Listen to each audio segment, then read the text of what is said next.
নমস্কার বন্ধুরা।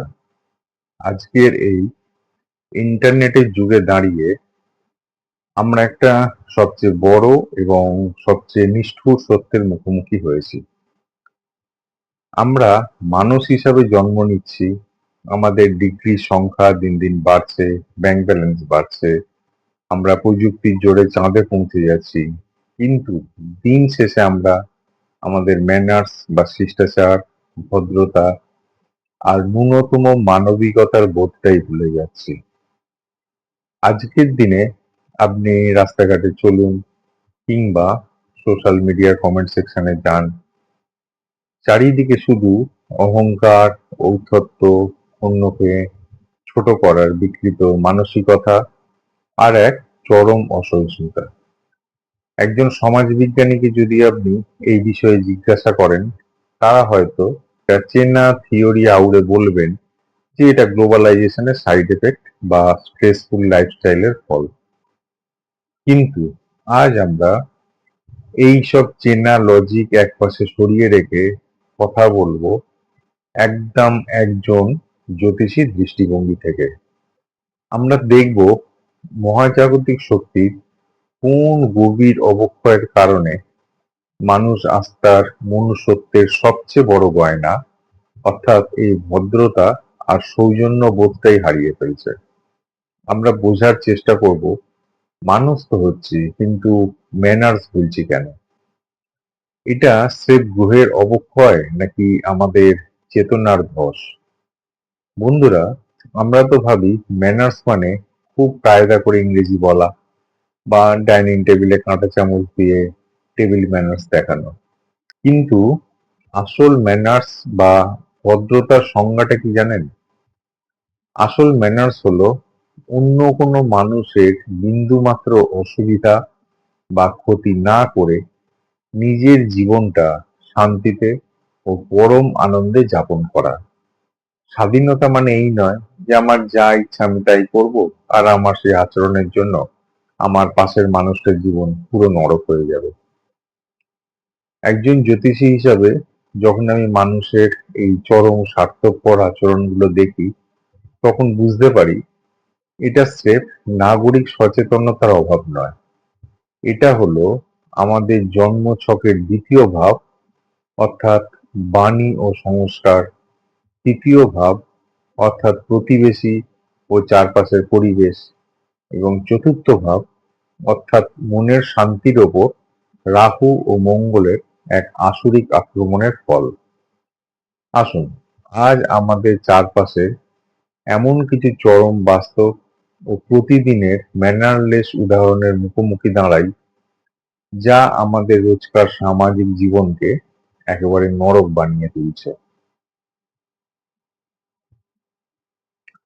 ভাবুন তো সেই পরিস্থিতির কথা, যেখানে সারাদিনের খাটুনির পর আপনি একটু শান্তিতে ঘুমোতে গেছেন, আর তখনই কোনো উৎসব বা পুজো কমিটি বা কোনো পুজো হচ্ছে বা সামাজিক অনুষ্ঠানের নামে মাঝরাত পর্যন্ত আপনার কানের কাছে তার স্বরে বক্স বা ডিজে বাজানো শুরু হলো।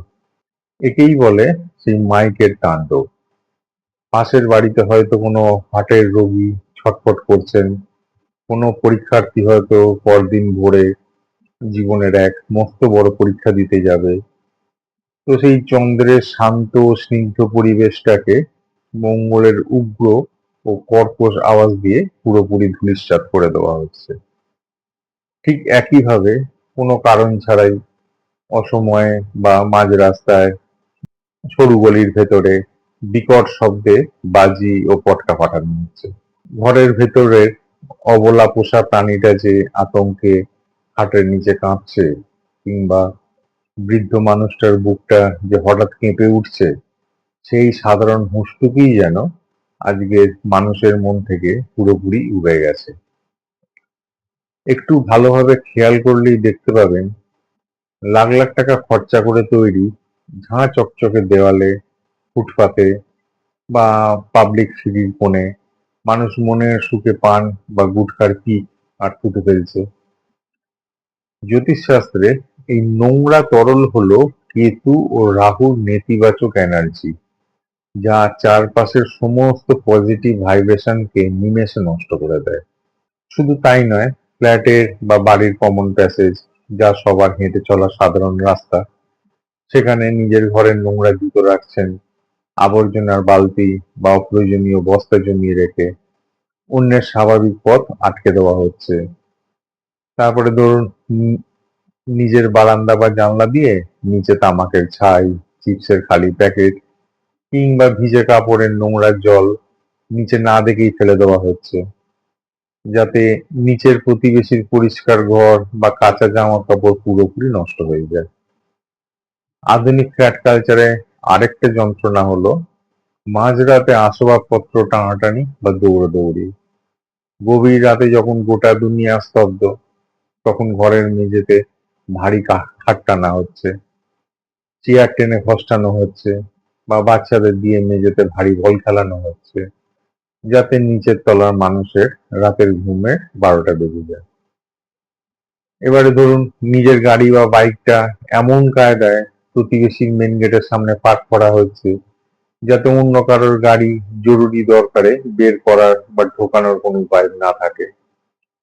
আবার অন্যদিকে জানলায় বা বারান্দায় দাঁড়িয়ে 24 ঘন্টা গোয়েন্দার মতো নজর রাখা হচ্ছে, পাশের বাড়ির মেয়েটা কখন বেরোলো বা ঢুকলো, কার বাড়ি কোন অতিথি এলো, আর তাই নিয়ে পাড়ায় মুখরোচক গসিপ ছড়ানো হচ্ছে। এটা কিন্তু আপনার বুধ গ্রহকে সম্পূর্ণ নষ্ট করে দেওয়া। নিজের ঘরের জানলা দরজা হাঁ করে খুলে দিয়ে ফুল ভলিউমে টিভি বা মিউজিক সিস্টেম চালানো হচ্ছে, যাতে পাশের বাড়ির মানুষ নিজের কাজ বাদ দিয়ে বাধ্য হয় আপনার পছন্দের সিরিয়াল বা গান শুনতে। নিজের কুকুরটিকে ভালোবেসে ঘরে পুষলেন, কিন্তু তাকে প্রাতকৃত্য করানোর জন্য নিয়ে এলেন ঠিক প্রতিবেশী সুন্দর দেয়ালের গায়ে বা মেন গেটের সামনে। এছাড়া ধরুন দুপুরে বিশ্রামের সময় বা গভীর রাতে হুট করে কোনো জরুরি কারণ ছাড়াই প্রতিবেশীর দরজায় অনবরত কলিং বেল বাজিয়ে তাদের পার্সোনাল স্পেস ও বিশ্রাম নষ্ট করলেন। আচ্ছা, নিজের বাড়ির জলের ট্যাঙ্ক ভর্তি হয়ে উঠছে, জল পড়ছে, নিচের তলার লোকের বারান্দা ভেসে যাচ্ছে, তাও ছাদের কল বন্ধ করার কোনো তাগিদ বা ভ্রুক্ষেপ কারণ নেই। এবার যদি আমরা ঘরের চার দেয়াল থেকে বেরিয়ে একটু রাস্তাঘাটের দিকে তাকাই, সেখানেও প্রতি মুহূর্তে এক আদিম অসভ্যতা ঘটে চলেছে। ভাবুন তো একবার, সামনে সমস্ত গাড়ি লাইনে দাঁড়িয়ে আছে, ট্রাফিক সিগন্যাল এখনো লাল, কেউ কোথাও 1 ইঞ্চি সরতে পারবে না, তাও পিছন থেকে মাথা খারাপ করা তীব্র হর্ন বাজিয়ে যাওয়া হচ্ছে। সিগন্যালে দাঁড়িয়ে এই যে অনবরত হর্ন বাজানো, এটা মানুষকে চরম ক্রুদ্ধ ও অস্থির বানিয়ে দেয়, যা মঙ্গল ও রাহু এক নেতিবাচক কম্বিনেশন। এদিকে সাইলেন্স জোন পরিষ্কার লেখা থাকা সত্ত্বেও হাসপাতাল বা স্কুলের সামনে কোনো তোয়াক্কা না করে তীব্র শব্দে হর্ন বাজানো হচ্ছে, বা নিজের বাইকের সাইলেন্সার মডিফাই করে বিকট পটকার মতো আওয়াজ করা হচ্ছে। এবারে ধরুন ফুটপাতের কথায় আসি। ফুটপাত হলো সাধারণ পথচারীদের হেঁটে চলার নিরাপদ রাস্তা, কিন্তু ট্রাফিক জ্যাম একটু এড়ানোর জন্য বাইক বা স্কুটি নিয়ে হুট করে অনেকেই ফুটপাতে উঠে যাচ্ছেন এবং পথচারীদের হর্ন দিয়ে ভয় দেখানো হচ্ছে। আবার রাতের বেলায় শহরের রাস্তায় পর্যাপ্ত আলো থাকা সত্ত্বেও হেডল্যাম্পের তীব্র হাই বিম জেলে গাড়ি চালানো হচ্ছে, যাতে সামনে থেকে আসা অন্য গাড়ি বা মানুষের চোখ ধাঁধিয়ে যায় এবং মারাত্মক দুর্ঘটনা ঘটতে পারে।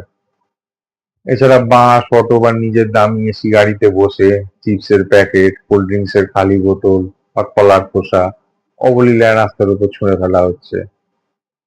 পাবলিক ট্রান্সপোর্টে ভিড়ের মধ্যে বসে ইয়ারফোন ছাড়া ফুল ভলিউমে ফেসবুক রিল দেখা হচ্ছে, সিরিয়াল চালানো হচ্ছে বা ফোনে জোরে জোরে বাড়ির গপ্প করা হচ্ছে, যাতে বাকি যাত্রীরা মারাত্মক বিরক্ত হন। এবারে ধরুন লিফটের দরজা খোলা মাত্র ভেতরের লোকেদের বেরোনোর ন্যূনতম সুযোগ না দিয়ে নিজে আগে ঢোকার জন্য এক চরম অসভ্য ধাক্কাধাক্কি করছেন। এটা ট্রেনে নামার ক্ষেত্রেও হয়, মেট্রোতেও তাই। এবার আসি বর্ষাকালে। রাস্তায় জল জমে আছে দেখেও গাড়ির গতি বিন্দুমাত্র না কমিয়ে তীব্র বেগে গাড়ি বা বাইক ছুটিয়ে চলে যাওয়া হচ্ছে। সামনের ফুটপাত দিয়ে ছাতা মাথায় সাধারণ মানুষ হেঁটে যাচ্ছেন, তারা অফিসে যাচ্ছেন বা কষ্ট করে বাড়ি ফিরছেন, সেদিকে কোনো তোয়াক্কাই নেই। নিজেদের গাড়ির স্পিড না কমিয়ে সাঁ করে এমনভাবে বেরিয়ে যাওয়া হচ্ছে যাতে রাস্তার সেই ড্রেনের নোংরা জল ছিটকে পথচারীর মাথা থেকে পা পর্যন্ত পুরোপুরি ভিজে যায়। এই যে অন্যের ন্যূনতম সুবিধা অসুবিধার পরোয়া না করার মানসিকতা, এর চেয়ে বড় ম্যানারলেস বা অভদ্র আচরণ আর কি হতে পারে? জ্যোতিষের দৃষ্টিতে দেখলে জল হলো চন্দ্রের রূপ, আর চণ্ডাল বা নোংরা জল হলো রাহু।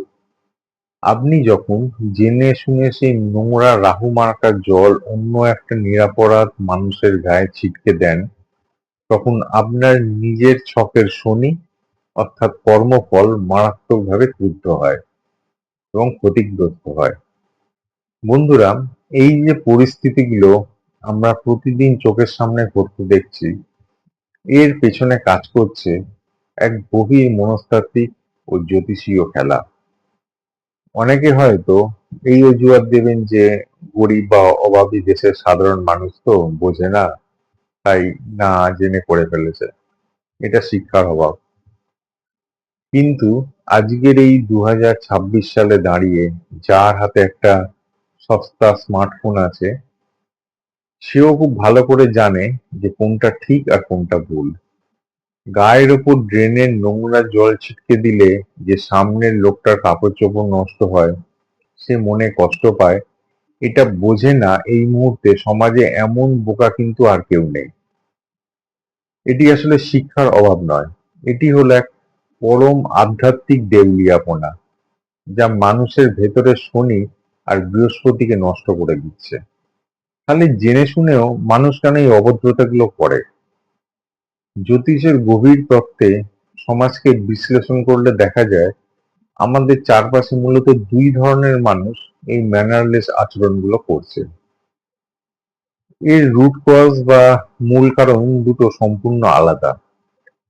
প্রথম দলটা হলো তারা যারা সত্যিই না বুঝে বা পারিপার্শ্বিক অভ্যাসের বশে অবচেতনভাবে এই ভুলগুলো করে চলেছে। জ্যোতিষশাস্ত্রে একে বলা হয় কেতু এবং রাহু কসমিক অন্ধত্ব।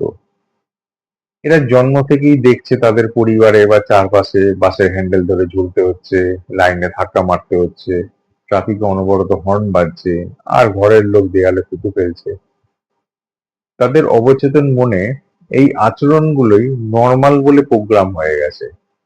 রাহু এদের চারপাশে এমন একটা তামসিক কুয়াশা তৈরি করে রেখেছে যেখানে কোনটা সঠিক নাগরিক বোধ আর কোনটা অভদ্রতা, সেই চেতনার আলোটাই এদের মগজে পৌঁছায়নি।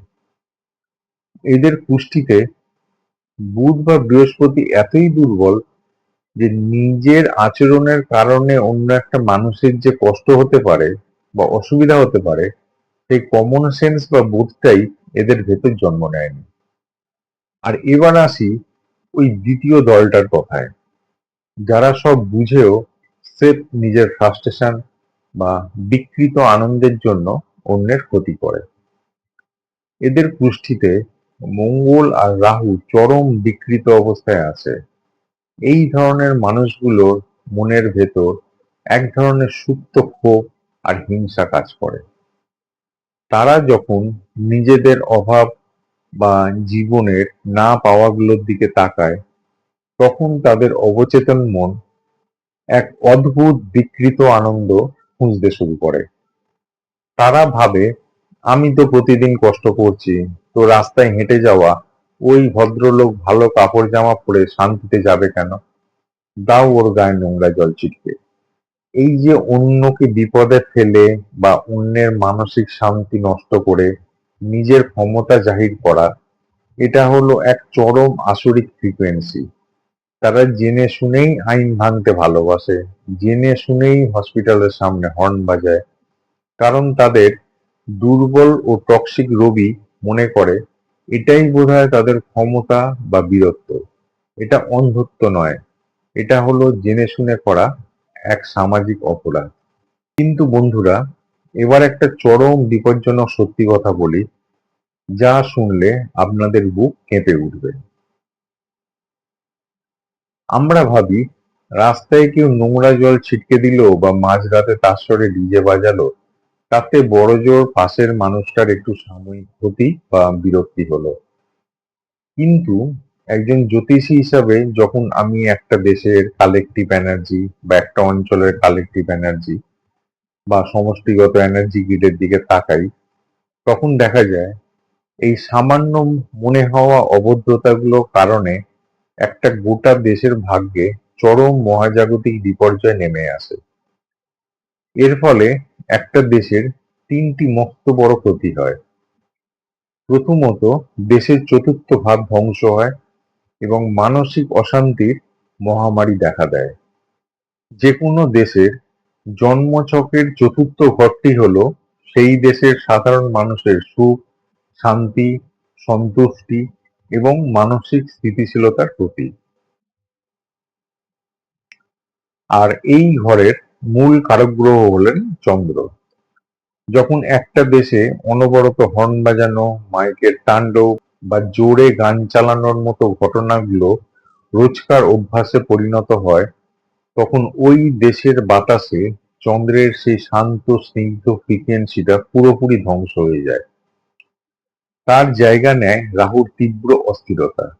এর ফলে দেশের জিডিপি হয়তো বাড়ে, কিন্তু মানুষের কালেকটিভ মানসিক শান্তি শেষ হয়ে যায়। দেশে ডিপ্রেশন, ফ্রাস্ট্রেশন বা কিছু ক্ষেত্রে সুইসাইডের মতো ঘটনা মহামারীর আকার ধারণ করে।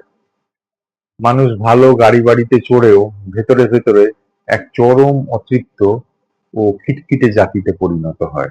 দ্বিতীয়ত, দেশের ভাগ্য ও মর্যাদা বা নবম ভাবকে রাহু গ্রাস করে। যে কোনো দেশের পুষ্টির নবম ঘরটি হলো সেই দেশের ভাগ্য, আইনপরায়ণতা এবং বিশ্ব মঞ্চে তার মর্যাদা বা সম্মানের প্রতীক। আর এই ঘরের কারক হলেন বৃহস্পতি। একটা দেশের মানুষ যখন জেনে শুনে আইন ভাঙে, যেখানে সেখানে থুতু ফেলে বা নোংরা জল ছিটায়, তখন তারা আসলে নিজেদের অজান্তেই দেশের সেই শুভ বৃহস্পতি আর নবম ভাবকে লাঞ্ছিত করে। যখন একটা দেশের কালেকটিভ বৃহস্পতি দুর্বল হয়ে যায়, তখন সেই দেশের ভাগ্য রুষ্ট হয়। বিশ্বমঞ্চে সেই দেশকে অন্য উন্নত দেশের মানুষ খুব নিচু চোখে দেখে। সভ্য জাতি তকমা দেয় না। যতই টাকা আসুক, আন্তর্জাতিক স্তরে সেই দেশের কোনো প্রকৃত সম্মান থাকে না। তৃতীয়ত, দেশের মাটিতে নেতিবাচক কার্মিক লুপ তৈরি হয়। আমাদের প্রকৃতি বা বাস্তু একটা নিজস্ব মেমোরি বা স্মৃতি আছে। একটা দেশে কোটি কোটি মানুষ যখন প্রতিদিন রাস্তায় বেরোলে শুধু রাগ, ক্ষোভ, গালিগালাজ আর বিরক্তির ফ্রিকোয়েন্সি বাতাসে ছড়াতে থাকে, তখন সেই দেশের মাটির নিজস্ব পজিটিভ অরা বা জীবনী শক্তি শুকিয়ে যায়। সেখানে মঙ্গলের উগ্রতা আর রাহুর নেতিবাচকতা এত বেড়ে যায় যে সেই দেশের মাটিতে কথায় কথায় দাঙ্গা, হুটহাট বড় বড় পথ দুর্ঘটনা, রেল দুর্ঘটনা, বিমান দুর্ঘটনা অথবা প্রাকৃতিক বিপর্যয় বা মহামারীর প্রকোপ মহাজাগতিক নিয়মেই অনেক বেড়ে যায়। কারণ প্রকৃতি তখন সেই জমে থাকা নেতিবাচক এনার্জিটাকে কোনো না কোনো ধ্বংসাত্মক উপায়ে রিলিজ বা মুক্ত করার চেষ্টা করে। তাহলে বন্ধুরা, সমাজকে শুধু গালমন্দ করলেই তো হবে না, সমাধানের রাস্তাটাও আমাদের খুঁজতে হবে। একজন জ্যোতিষী দৃষ্টিভঙ্গি থেকে আমি এই দুই দলের জন্য সম্পূর্ণ আলাদা দুটি কসমিক ও প্র্যাকটিক্যাল সমাধানের প্রেসক্রিপশন দেব।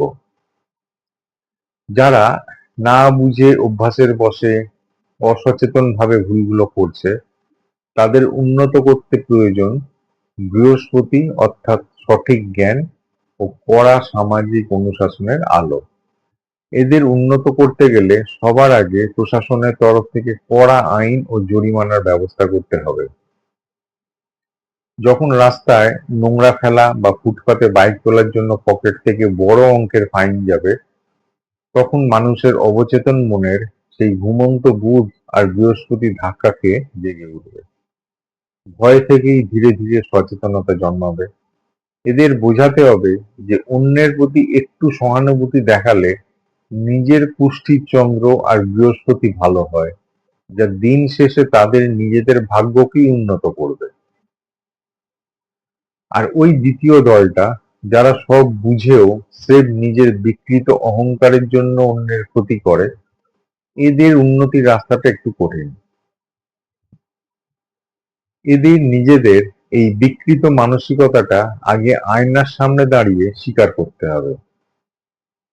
এদের বুঝতে হবে যে অন্য একটা নিরপরাধ মানুষের ক্ষতি করে তারা যে ক্ষণিকের অহংকার বা ক্ষমতা দেখাচ্ছে, তা আসলে তাদের চরম মানসিক দুর্বলতার লক্ষণ। পড়া, যোগব্যায়াম বা শরীর চর্চা এদের মঙ্গলের উগ্রতাকে শান্ত করতে পারে। আর সবচেয়ে বড় কথা, এদের এটা মাথায় রাখতে হবে যে প্রকৃতির নিয়মে শনির যে কার্মিক লুপ আছে, সেখানে আজ আপনি জেনে শুনে অন্যকে যে কষ্টটা দিচ্ছেন, কাল মহাবিশ্ব কোনো না কোনো অছিলায় তার দ্বিগুণ কষ্ট আপনার জীবনে ফিরিয়ে দেবেই। তাই বন্ধুরা, আপনার হাতের একটা হর্ন বা আপনার ফেলা এক ফোঁটা থুতু কিন্তু স্রেফ আপনার একার বিষয় নয়।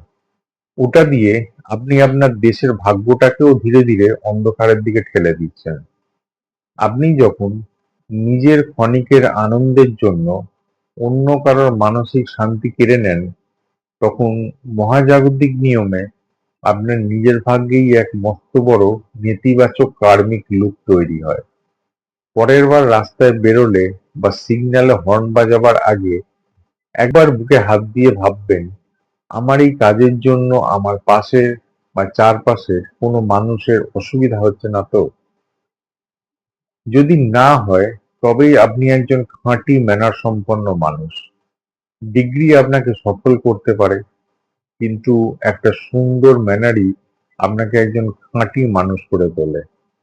মহাবিশ্বের এই সহজ নিয়মটা এবার আমাদের প্র্যাকটিক্যাল লাইফে আনতেই হবে। আজ থেকেই বদল শুরু হোক নিজের মনস্তত্ত্বে, বদল আসুক আমাদের কর্মে। দেখা হবে পরবর্তী পর্বে। নমস্কার।